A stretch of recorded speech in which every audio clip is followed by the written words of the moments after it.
He was the last human on a mining moon, until a wounded alien woman called him husband before dying. The knock came at 3:12 local standard time. 3 slow, deliberate raps against the pressure-sealed entry door of an outpost no one had approached in 14 months. Commander Reese Calderon, last registered human inhabitant of mining moon KES-19, froze mid-sip. The recycled water trembled in his cup, vibrations pulsing from somewhere beyond the titanium walls. Knock, knock, and knock. It wasn't wind. It wasn't structure stress. It wasn't an echo. He set the cup down, stood, and reached for the pry bar welded from broken mining pistons. His pulse thundered in the stillness, louder than the whine of the life support system wheezing in the ceiling. No one should be here. The colony had been evacuated nearly 2 years ago. After the solar storm ruined most of the crops and cracked the atmosphere generators, the Federation pulled out. Reese stayed, not because of duty, because he didn't know how to go back to Earth with no one waiting. He moved to the door, flicking off the safety lock he'd rewired manually, twice. The thermal scanner registered 3 life signs outside. Not human, denser, colder, breathing shallow but rhythmic. A voice rasped through the crackling intercom panel. Reese Calderon of Soul Blood. By rights of survival and binding, the Maid of Laska claims you. Open. She has hours left. Reese blinked. Laska? He had never heard that name in his life. He pressed his ear to the door, unsure if the voice had been a hallucination born of long silence. He hadn't spoken to another living thing in 7 months, unless you counted the outpost AI that called him Unit and repeated meal plans like a broken parent. But the voice came again, closer now. Female, rough, grating like rusted metal dragged across stone. Open. She dies soon. Her breath is numbered. Reese unlatched the bolt. He didn't know why. Maybe because some part of him still remembered who he used to be. A rescuer, a fighter, a man who didn't run. The door hissed open. 3 figures loomed in the red haze outside. Tall, muscled, blue-skinned, alien, all female. Ain, the one in the center, carried another in her arms. Small, frail, her breathing shallow. Her skin shimmered with iridescent cracks that glowed faintly. Blood, deep purple, thick as tar, leaked from her side and down the arm of the woman holding her. The dying one blinked and focused on Reese. She spoke only one word before going limp. Husband. Then her head rolled back, and her body exhaled its final breath. Reese had seen death before. Too much of it. But nothing compared to this moment, being named husband by a dying alien woman he had never met. He stared at her lifeless body, lips parted, brain trying to piece together any possible explanation. The 2 warriors beside the corpse stepped inside without asking. The door sealed behind them, hissing against the wind. One set the body gently on the floor. The other reached into a pouch at her hip and withdrew a scroll, a physical scroll, not a digital drive, and unrolled it. Alien symbols danced across the parchment, ink, blood, or both. Reese couldn't tell. By the right of last breath, Laska of the 8th Flame names Reese Calderon, her mate and guardian of the bound, one of the warriors said. Her voice was formal, as though reciting something sacred. Her what? Reese asked, voice low. Bound, the other said. Her children. Reese took a half step back. What children? The one closest to the body turned it gently. 3 tiny figures stirred from under the folds of her cloak. No older than 6, maybe younger. Blue skin like the warriors, but softer. Their eyes were open, watching him. Silent. No, Reese whispered. No, no, no, I'm not there. She named you. I didn't even know her. You saved her. 2 months ago. Western Canyon. Broken leg. You gave her water and covered her with your jacket. The memory hit like a sandstorm. Tom, he had found someone crawling, wounded, barely conscious. He hadn't seen her face clearly, not in the dust storm. She hadn't spoken. He left a full canister of water and walked away. Just water. Now she was dead. And these children, their wide, 2 still eyes, were watching him like he already belonged to them. She bound you, the first warrior said. Clan law cannot be reversed once death seals it. I'm not one of your clan. I don't follow your laws. She knew that. That's why she chose you. What does that even mean? Because human law doesn't kill orphans, the warrior said bluntly. Ours does. Reese's stomach dropped. The three girls still hadn't moved, but one of them, smallest, tiniest, reached out a hand and touched his boot. A whisper like static drifted up. She said you wouldn't run. Reese backed away, but the hand didn't let go. Not tight, not forceful, just refusing to let go. The first warrior stepped forward. My name is Tirani. This is Vile. We were Laska's blood sisters. Our orders are clear. The children are yours now. You will protect them, or they will die by morning. That's not a choice. No, it's a law. What if I say no? Tirani didn't flinch. Then we'll leave, and when the judgment squad comes, they'll burn this outpost to the ground. Ashes first, then bone. You're threatening me. No, she said. I'm telling you what will happen if you don't give them a reason to live. Reese looked down at the child, still gripping his boot. Her eyes were ancient, not in age, in what they had seen. What are their names? He asked. Tirani pointed to each. The eldest is Kira, then Alan, and the little one is Sella. Reese crouched. They didn't move. He reached out his hand towards Sella. She leaned into it. I don't know how to raise alien kids, he said quietly. You'll learn, Vale replied. And if I fail, then you'll be the only human who ever failed with more honor than any of us. Reese stood. Fine. But if I do this, you don't get to leave. You stay. You help. Tirani nodded. Then it begins. What begins? The protection war. What? They'll come, Reese Calderon, for her crime, for her children, for you. And what exactly did she do? Tirani's face turned hard. She stole something. What? The warriors shared a glance. Tirani's voice dropped to a whisper. Proof that humans are immune to the first binding. The law that enslaves every bloodline in this galaxy. She found the loophole. Reese looked at the three children, at the body cooling on the floor, at the scroll, at the door now closed behind what used to be his silence. Then they're not just children. No, Tirani said. Reese couldn't sleep that night.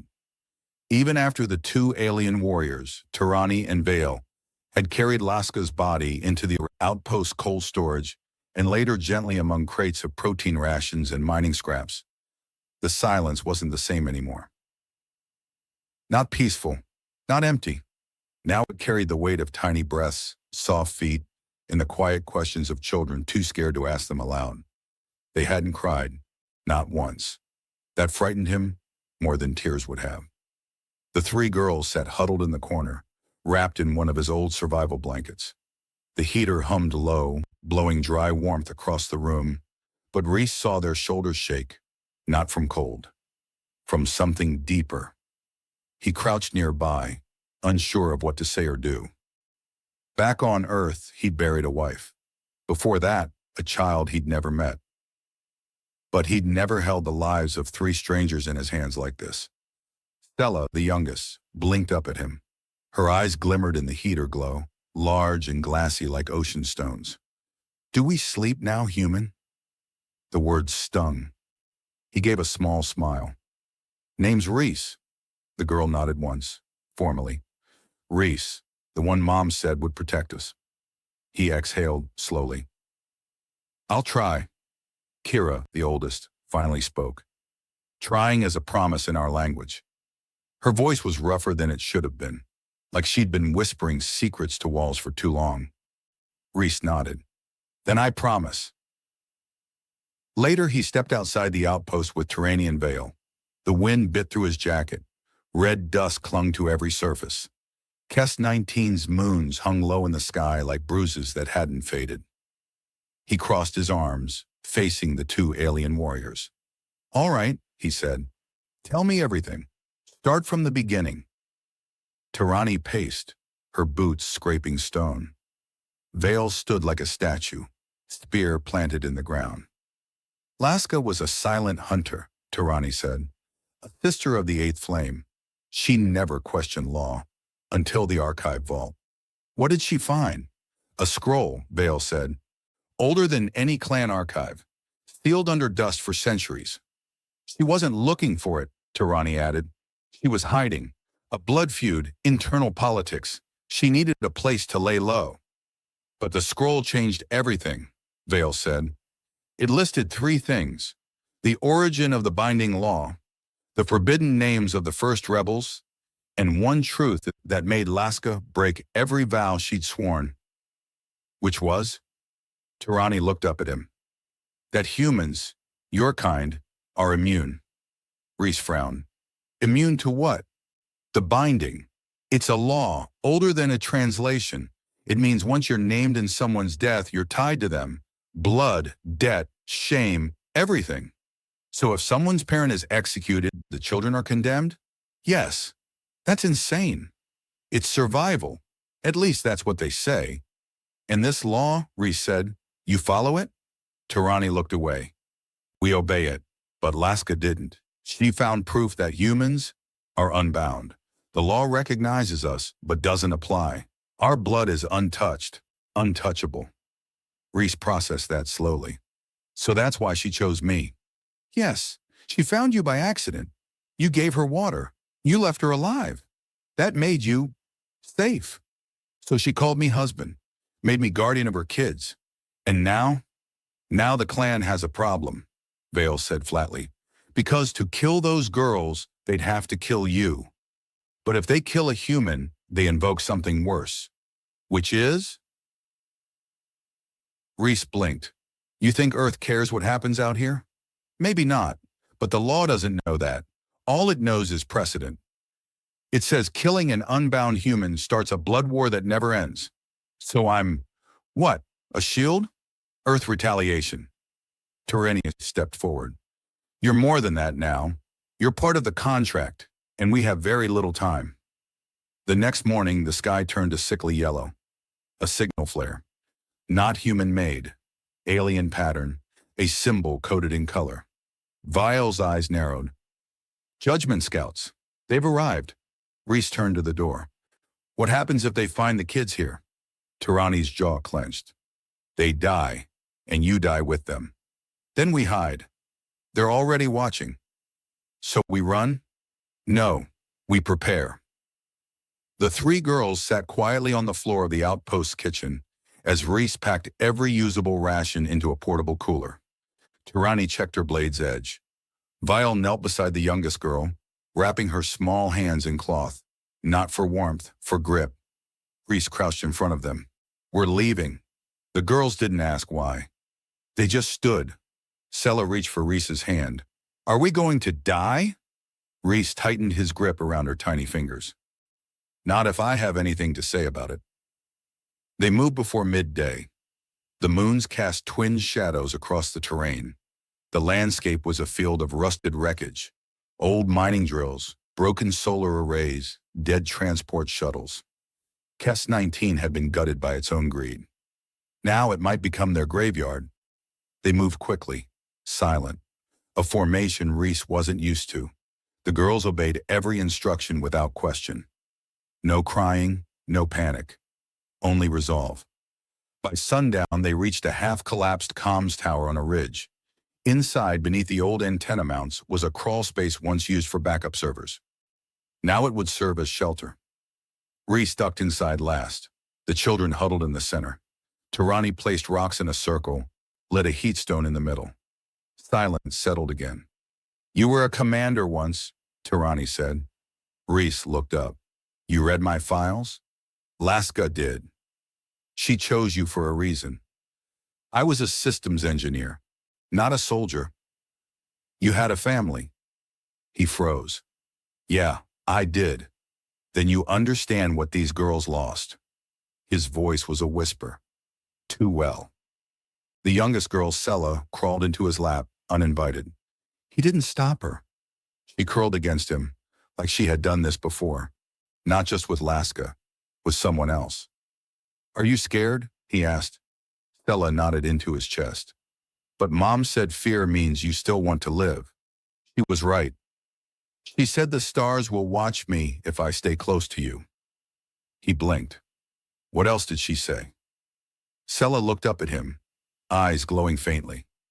That you would lie, that you would deny, but that you would stay. Reese's throat tightened. You think she was right? Sella didn't answer. She just held him tighter. Outside, a shadow moved across the rocks. Unseen, silent, watching, waiting. And tomorrow it would knock. But next time it wouldn't ask permission. The sound came at dawn. A low rumble beneath the crust, like the bones of the moon groaning under old weight. Reese had heard it before, months ago, when the last quake split a canyon west of the settlement. But this wasn't tectonic. This was movement. Marching! He slipped from the crawl space and peered down the ridge, his boots kicking rust-colored sand from the edge. Far below, a shimmer of motion rippled through the air. Dust plumes, subtle and fast like breath exhaled in rage. They were coming! He ducked back inside, his heart pounding. Tarani already had her spear drawn. Vile was strapping armor to her thighs, dark plates cut from bone and scaled hide. The children were awake, silent, their tiny bags already packed. This had happened before. Too many times. Reese tried to steady his breathing.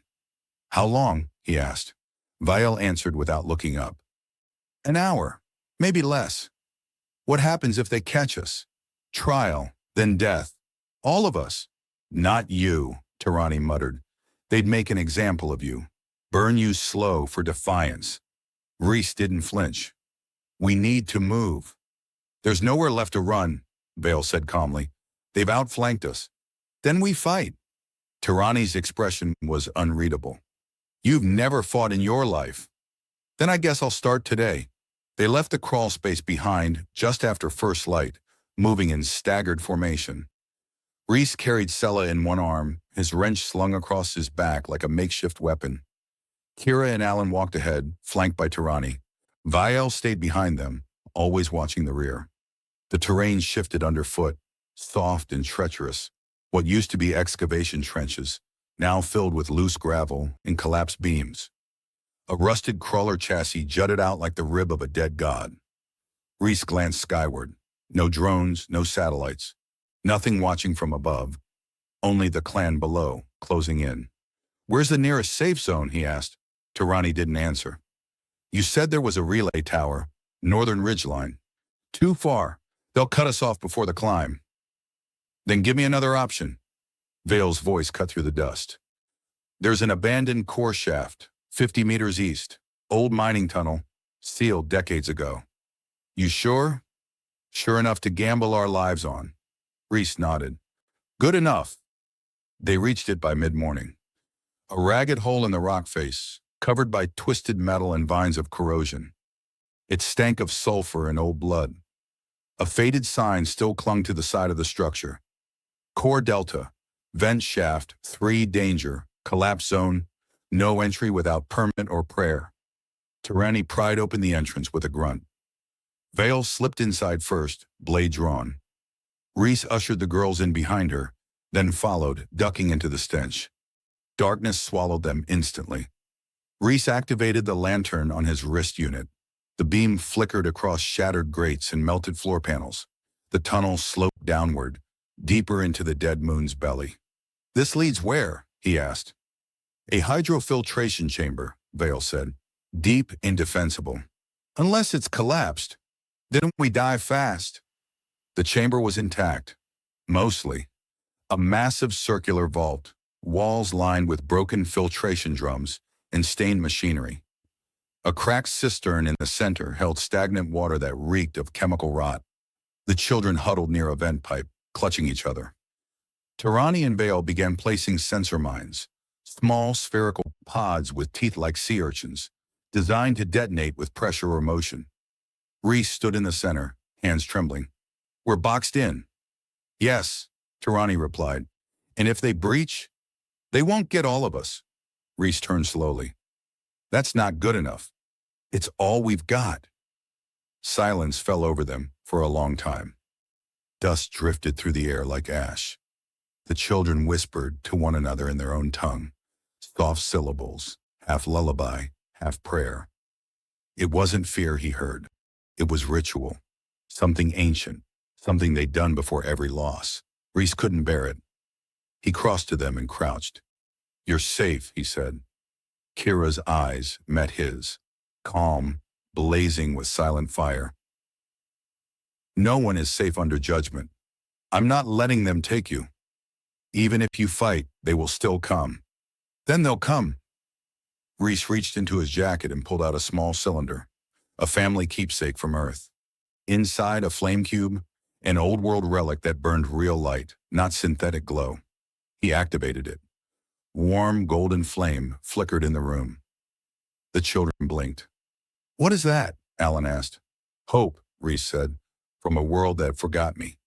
The first sound of entry came an hour later. Boots on steel, dozens. Then a voice. Cold, commanding, familiar. "You are harboring condemned blood." Vale rose first. "Let them speak to you," she whispered. The voice echoed again. "Step out, face judgment. Your death will be quick." Reese recognized it. He didn't know the name, but he remembered the tone. This was the one who had hunted Laska, who had ordered her execution, who now hunted her children. Reese stepped forward, hand wrapped around the wrench. "You want to judge me?" he shouted. "Then do it to my face." A hiss of static crackled through the shaft. Then, silence.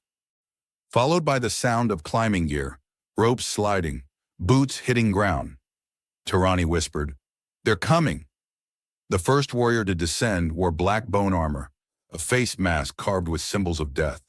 Her spear was ceremonial, tipped with obsidian laced with toxin. Behind her, 12 others. All silent, all deadly. They formed a ring around the chamber, weapons raised but unmoving. Reese stood tall. "These children are mine. You touch them, you start a war." The lead warrior stepped forward. Her eyes burned behind the mask. "Their blood is cursed. The mother broke law. She saved them. She defied the chain. That cannot be undone. She chose me." "You are nothing," Tarani snarled. "He's the loophole, the one law you can't touch." The warrior hesitated. He wasn't bound by choice. "Doesn't matter," Reese growled. "I'm bound now." The warrior raised her blade. "Then die with them," Sella screamed. A sound too old, too broken for a child her size. The warrior faltered. And in that moment, Kira and Alan stepped forward, holding out something Reese hadn't seen before. Etched stone, covered in a strange reddish mineral, glowing faintly. Tarani gasped. "The first sigil!" The enemy warriors froze. Reese turned. "What is that?" Tarani whispered. "Proof. Sacred. Only clan blood can hold it." "Then they're not cursed?" "No," Tarani said, voice shaking. "They're protected." Reese looked back at the warrior commander. She hesitated, then stepped back. "This changes nothing." "It changes everything," Tarani snapped. The warriors didn't attack. They backed away. For now, when silence returned, Reese fell to his knees. Sella crawled into his arms. Kira placed the sigil stone in his hand. "She told us to wait until the right time." "Who?" "Mom." Reese looked at them, tiny bodies, too brave for their age. He understood now. Everything Laska had done, every lie, every risk. It had never been about running. It was about when to stand. The chamber was thick with stillness. Not peace, something else. The warriors who had come to kill were now silent, coiled at the edge of their own law, unsure whether to obey it or run from it. The sigil stone glowed in Reese's palm. It was heavier than it looked, rough-edged, radiating an old heat that pulsed in rhythm with the girl's breath. Kira held her chin high, arms folded, but her eyes shimmered with held-back emotion. She didn't blink. Alan and Sella stood flanking her, their fingers just touching, shoulders squared like they'd trained for this day since birth. Reese had never seen children look so ready to die, and it made something snap in him. "You see it," Tarani said to the masked warrior, her voice trembling with rage. "You recognize the mark." The warrior, commander of the judgment squad, hesitated. Her hand hovered near her blade, not gripping it, just waiting. "I see it," she admitted. "Then leave," Vale said. But the commander didn't move. Her mask turned slowly, facing Reese. "Why did you take them?" she asked. "I didn't," Reese answered. "They took me." The commander's mask tilted slightly. "Then why are you standing here?" "Because someone has to. Even if it ends with your death?" Reese glanced at the girls. Stella was still clutching his pant leg. He nodded once. Especially then. Something passed between them, between him and the alien commander. A long pause. Then she reached up and removed her mask. She was older than Reese expected. Scars lined her jaw. Her eyes weren't cruel. They were exhausted, like someone who had seen too many things go wrong for too many years. "My name is Vena," she said. Tarani straightened. "Clan enforcer?" Vena nodded. "Third blade of the outer ring. I was tasked with confirming the execution." "Then do it," Reese said. "Right now, if that's what this is." The girls tensed beside him. Vena's gaze didn't waver. "You understand nothing of what you're holding. Then explain it. That stone binds judgment to proof. It's only handed down to bloodlines traced directly to the first elders. And that matters why? Because that blood is sacred, untouchable. It overrides even death law." Reese looked at Kira. "You knew." She nodded.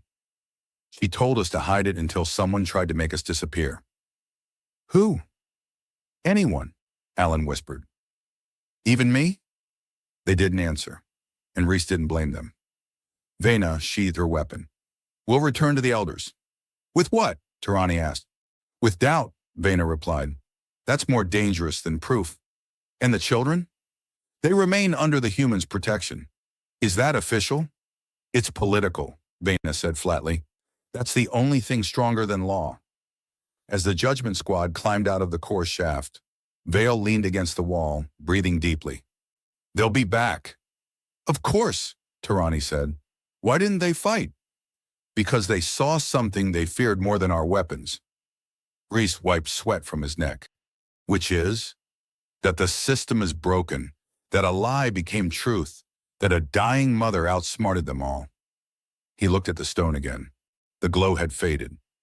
But he knew what it was now. It was leverage, and it was bait. They camped that night just beyond the ridge, in a crumpled dropship that had crashed long before Reese ever landed on Kes 19.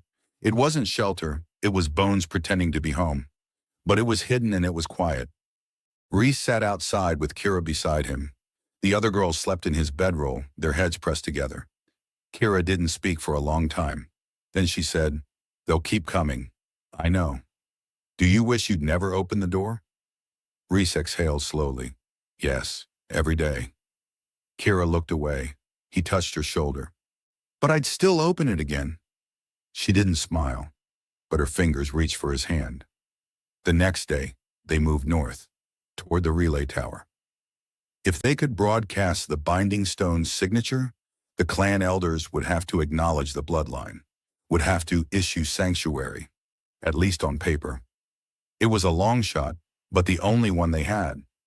The tower was visible by midday, tall and skeletal, covered in ancient ice. Reese climbed it himself, the children huddled with Val below. As he ascended, the air thinned. Every rung felt like defiance. Every meter up was a promise that he hadn't given up yet. Near the top, he found the terminal, a broken console still flickering with faint energy. He inserted the sigil stone into the primary slot. It fit perfectly. The console lit up with unfamiliar symbols, clan language, warnings, identification codes. Then one line blinked in red. "Bloodline confirmed, elder descent." Reese stared at it, then hit transmit. A burst of light exploded from the tower's top. The flare arced into the clouds, burning gold. Every settlement within 600 clicks would have seen it, and every elder would know the forbidden bloodline had declared itself. When Reese descended, Tarani was pacing. "You did it?" "I think so." Vale checked the wind. Then they'll either bow or kill us faster. We're out of time, Tirani said. Then we fight. Reese crouched before the girls. If this goes bad, we won't run, Kira said. You have to. We won't. He looked at all three, blue-skinned, scar-eyed, heartbreaking small bodies. He nodded. Then we fight together. On the horizon, dust began to rise. Faster this time. Many, too many. The clan was coming. And this time it wasn't judgment. It was war. The gold flare from the relay tower still burned against the clouds when the war horns echoed through the valley. Low and deep, like the planet itself was clearing its throat before it screamed. Reese stood on the broken ridge beside the girls, the sigil stone strapped across his chest. The sun was nowhere, only copper dust in a sky turning purple with wind. He could feel the footsteps coming. Too many. Vale scanned the horizon with her optics visor. Her voice was grave. 82 warriors, minimum. That's not a judgment squad, Tirani said. That's a blood answer. Reese frowned. What's that mean? It means the elders voted, Tirani muttered, and decided to erase the problem before it spreads. You mean us? No. Her eyes found his. I mean the idea of you. The girls didn't flinch. Kira stood beside Reese with her hands clenched. Alan held a length of wire wrapped around a pipe like it was a blade. Stella was crouched near the rocks, staring at the advancing army with calm that didn't belong on a 6-year-old's face. We need to move, Vale said. There's nowhere left, Tirani added. Then we hold, Reese said. Right here. Vale turned sharply. You can't fight 82 warriors. I don't need to fight all of them. You'll die. So they can live. Tirani gritted her teeth. You sound like her. Who? Laska. Reese almost smiled. Maybe she infected me. The girls stayed close. No tears, no fear. Just this shared silence. This weight, like they'd already made their peace with dying. By the time the warriors arrived, the storm had begun. Dust howled across the ridge like a wounded beast. Red banners tore through the wind, and bone-plated armor clinked in rhythm with the pounding of boots. At the front rode a single figure, taller than the others. Her armor was white bone, carved with symbols Reese didn't recognize. Her spear burned with blue plasma. Her face was painted with black vertical stripes, one for each judgment carried out. There were 9. She dismounted, walked alone toward Reese. The army held position behind her, silent as gravestones. She stopped 20 feet from the group and planted her spear into the earth. Humans, she said. You summoned a challenge by light of the sigil. I did, Reese answered, stepping forward. You claim the bloodline. I claim the children. The law calls them condemned. The stone says otherwise. You are not of us. Doesn't make me wrong. She considered that for a long moment. The dust whipped her cloak sideways. I am Vashara, first judicator of the Inner Council, daughter of Tharkal, blood right of the chain. She drew a small dagger and dragged it across her palm. Blue blood welled, bright and hot. She smeared it across her spear. And I call judgment. What does that mean? Reese asked quietly. Tirani answered without turning. Single combat. She means to kill you publicly. To send a message. No, Vale corrected. To erase the sigil. She kills you, the children die, the bloodline ends. Reese looked at the girls. If I fight, what happens if I win? She dies, Tirani whispered, and her death seals your right. And if I lose? They burn the children alive, as tradition demands. Reese stepped forward. I accept. He didn't know how to fight like they did. He'd spent years patching solar panels, not sparring. But he had one weapon, unpredictability. These warriors were trained against their own kind, not humans, not chaos. He took off his jacket, revealing the old burns from Earth, the past he'd buried. I'm not fighting to win, he said to Tirani behind him. Then what are you fighting for? To make them remember me. The circle formed. Drums pounded from the rear ranks. A rhythm, a ritual. Reese stepped into the ring with only the wrench in his hands. Vashara entered with spear and dagger, both glowing with energy. The drums stopped. Silence. She moved first, faster than he could register. He ducked. Her spear cracked the ground beside his ear. He swung the wrench, wild but connected. Her legs staggered back. Her mouth twitched. Almost respect. Then she came again, a blur of white bone and rage. He blocked with his forearm. Pain shot up into his spine. She knocked him backward, sending him sprawling into dust. He coughed blood. Somewhere behind, the girl screamed. He forced himself up. His vision spun. "You're weak," she hissed. "Then why are you bleeding?" He looked down. Blood pooled around her foot. He'd struck her calf during the block. Didn't even realize it. She snarled and lunged. This time he didn't block. He sidestepped. Her momentum carried her past him. He turned, slammed the wrench into her back. She cried out, a sharp, inhuman sound. The army flinched. Reese stood panting, the wrench shaking in his grip.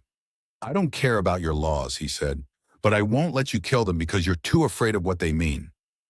Vashara turned slowly. Her eyes weren't hate-filled anymore. They were hollow. "She warned us," she whispered. "Who?" "Laska." He froze. "What?" "She told us that if we tried to kill her children, the universe would change." "Then don't." The crowd gasped.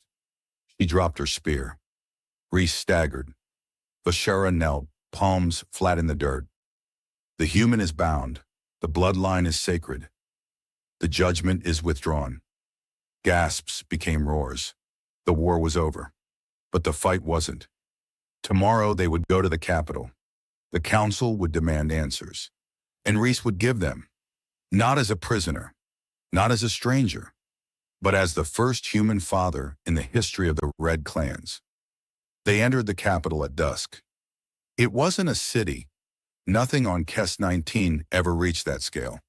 It was a collection of dwellings carved into obsidian cliffs, their windows glowing with the soft amber light of biolamps.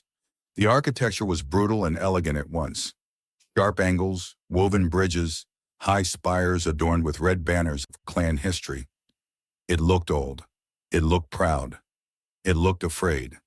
Reese walked at the front of the column, not because he wanted to, because the warriors behind him insisted. After defeating Vashara in the rite of combat, the clan had shifted around him like sand pulled into orbit. They weren't kneeling anymore, but they gave him space, respect, and distance. The children stayed close. Kira to his left, Alan on his right, Stella walking just behind, gripping his jacket. Their small bodies carried a calm he didn't trust. He wanted them to laugh, to cry, to be children. But they were weapons born of desperation. And the city knew it. Tirani walked just ahead, her armor polished, her spear held like a banner. Vile flanked the rear with Vashara, no longer first judicator, now silent, stripped of rank, walking with the weight of a lifetime of wrong choices. No one had spoken since crossing the outer bridges. The capital didn't cheer their return. It watched. They were brought to the upper chamber of the Hall of Truth, a massive dome carved into the mountain's peak. The floor was a spiral of stone, each layer older than the last.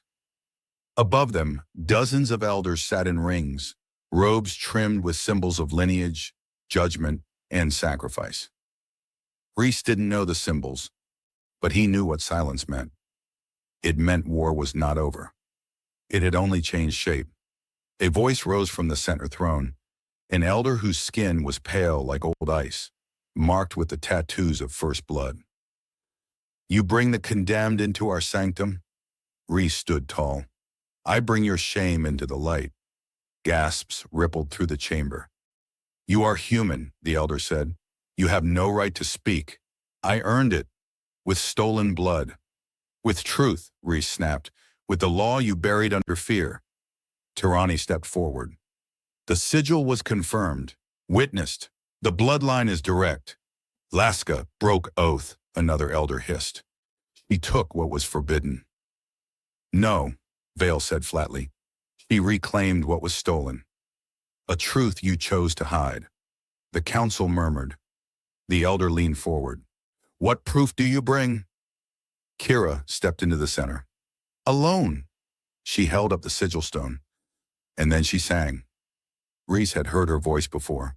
In the coarse shaft, in the ridge, in whispered lullabies beside dying firelight. But here, it filled the dome like thunder. Not loud, heavy. The chant was old, deep, made of sounds that didn't exist in Earth's languages, notes that felt like gravity. When she finished, no one moved. No one breathed. One of the elders was crying. It means we failed, the elder whispered. It means, Reese said, stepping beside Kira, you hunted your own. The chamber shifted. Elders began to speak over one another, some in anger, others in panic, a few in guilt. Then the high elder slammed her staff against the stone. Enough. Silence returned. The human speaks the truth. Then why are we here? Reese asked, eyes narrowing. Because truth alone is not justice. Then what is?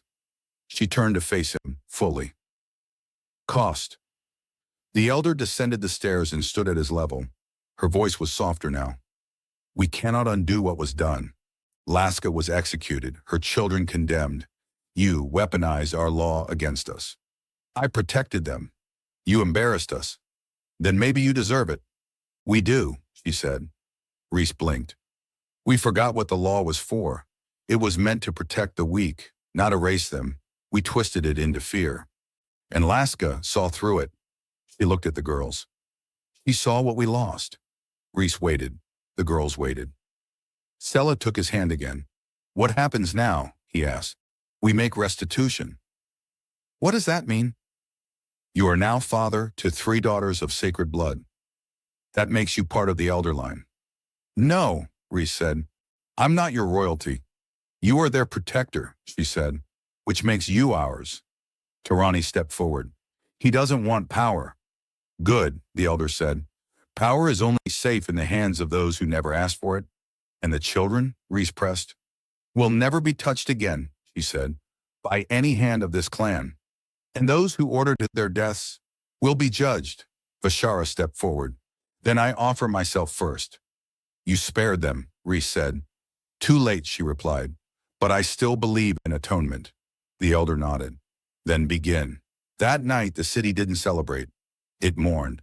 For Laska, for every child lost to old fear, for every truth buried beneath obedience. Reese sat on a stone balcony overlooking the cliff. The girls sat beside him, eating quiet bowls of grain and sweet root. Sella leaned on his arm.